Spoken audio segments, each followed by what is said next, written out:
Welcome boys and girls, Christine here with a discussion about a problem in Total War Warhammer 3 and Total War in general that does end up ruining campaigns in quite a few ways. And that is the dynamic between battles, be it manual battles or auto-resolve battles, and the kind of campaign incentives that you do have in order to achieve success in your campaign. And it leads to a significant disconnect between individual battles and the broader campaign structure. And it's also pushing players to not learn properly, because it is very important, I think, that if you have a game, a single player game, you want people to become better as they're playing it, and you want them to take the right lessons from their campaign experience, regardless of the difficulty they're playing on.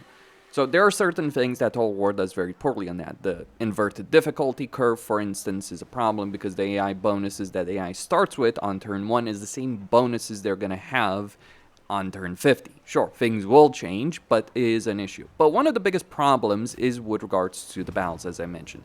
So for instance, over here, I have a campaign as Claw, just started it, Clan Scryer, and this is just a Salmon garrison. We look at it as their Salmon spearmen, swordsmen, crossbowmen against Claw with rattling gunners, Jezzails, doomflayers, clan rats, and Skaven slaves. This army on the left annihilates the army on the right, especially if I'm willing to spend a bit of food over here. But even without spending any food, on legendary very hard, this army annihilates this one. Now, if I lower the difficulty, if I just go over here and switch, to normal, most people do play on normal, then it is a decisive victory. So it's not a problem, you might think, right? Just set the difficulty lower, don't have to deal with the auto-resolve nonsense. But even if you set the difficulty lower, you're actually going to still take more casualties over here for the auto-resolve than when you play it manually. But even if you do play every single battle manually, then there's still a bunch of wrong lessons you're getting from the game. Because the vast majority of battles you have in a campaign, especially if you're very active, are not really going to be great battles. And your incentive in a campaign is to minimize your casualties, because that allows you to fight battle after battle after battle after battle. So if you can do so, one way or another, auto-resolve, manual battles, it doesn't matter which one you're going for, then you can achieve a lot more and faster in a campaign. And the thing is, you can do it on any difficulty with any campaign. You can certainly play in such a way. But is that really teaching you to be a better player, or is that just teaching you to abuse various things about the way battles are handled, the way the AI is handled, even with very high stats? I would argue it's teaching you the wrong things. So over here, for instance, fighting this battle manually on legendary very hard, so highest stats, highest leadership in particular, the AI could not stop me. Like, they didn't stand a chance in terms of being able to hold up against me, and I will be able to just recruit a bunch of units very, very quickly.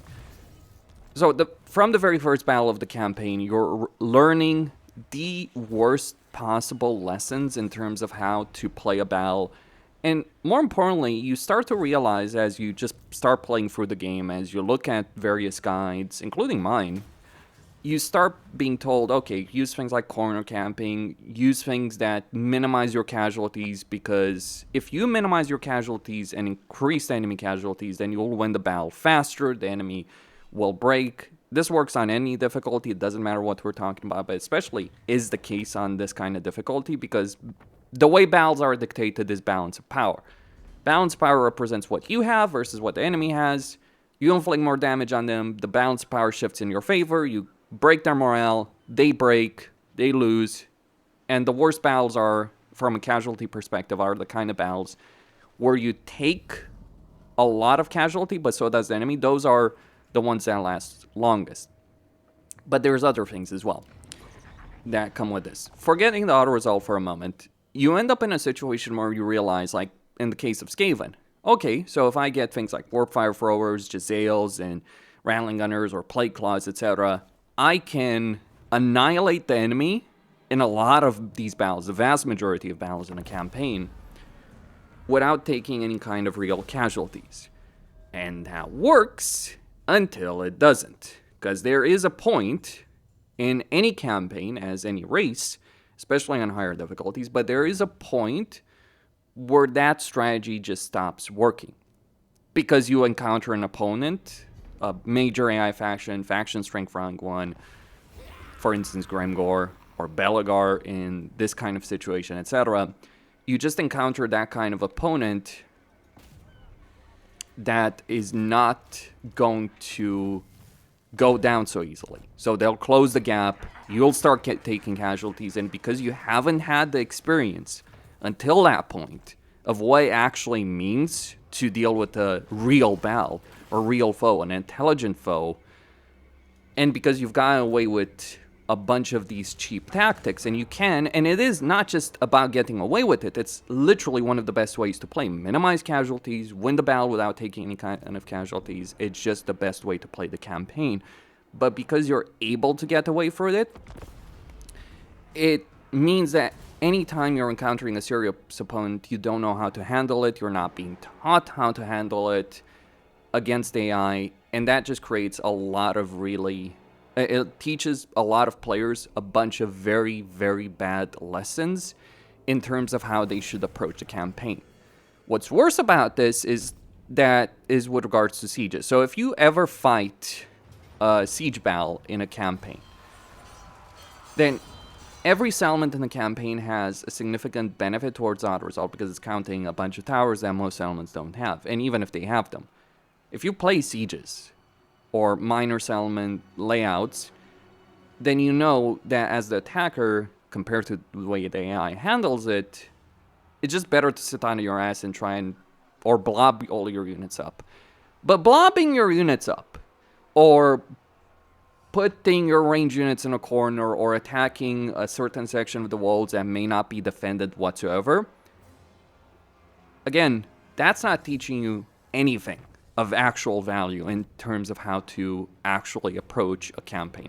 Quite the contrary, it's teaching you the very wrong lessons about how to approach a campaign, how to approach building of units. Like, for instance, with Skaven, you have things like Warfire Throwers, you have Warp Grinders. Good units, but not the kind of units you want to get like 10 Warpfire Throwers or 10 Rattling Gunners or Giselles. Like, you want a couple, but not masses. And that is one of the bigger problems you do start encountering in campaign after campaign. Your strategies and tactics do work, and they're allowed to work, and you're being pushed down this path of doing the wrong things in the wrong way. Because, again, it just works for a vast majority of campaign, again, until it doesn't work, until you meet a legendary lord, until you meet an actual faction with strength, and then everything comes crashing down. Is for this reason, I think, that you see so many people on Reddit and in other places just posting, it's like, oh, I encountered this army, I couldn't defeat them manually, so I just auto-resolve it, or I lost. Or you get people sending Legend of Total War, for instance, disaster battles, and he actually says that most people send him battles on normal. They don't send them on very hard, they don't send them on legendary, they send them on normal.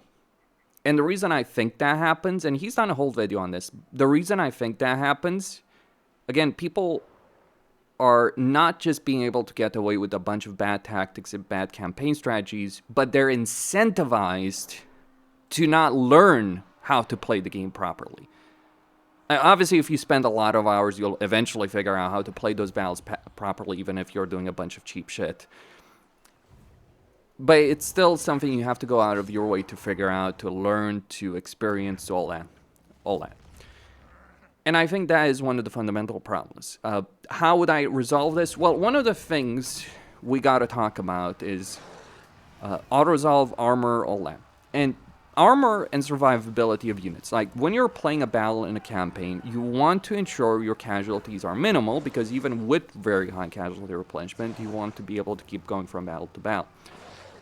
So whether or not you're fighting a battle manually or you're auto-resolving a battle, you want to reduce those casualties by as much as you possibly can.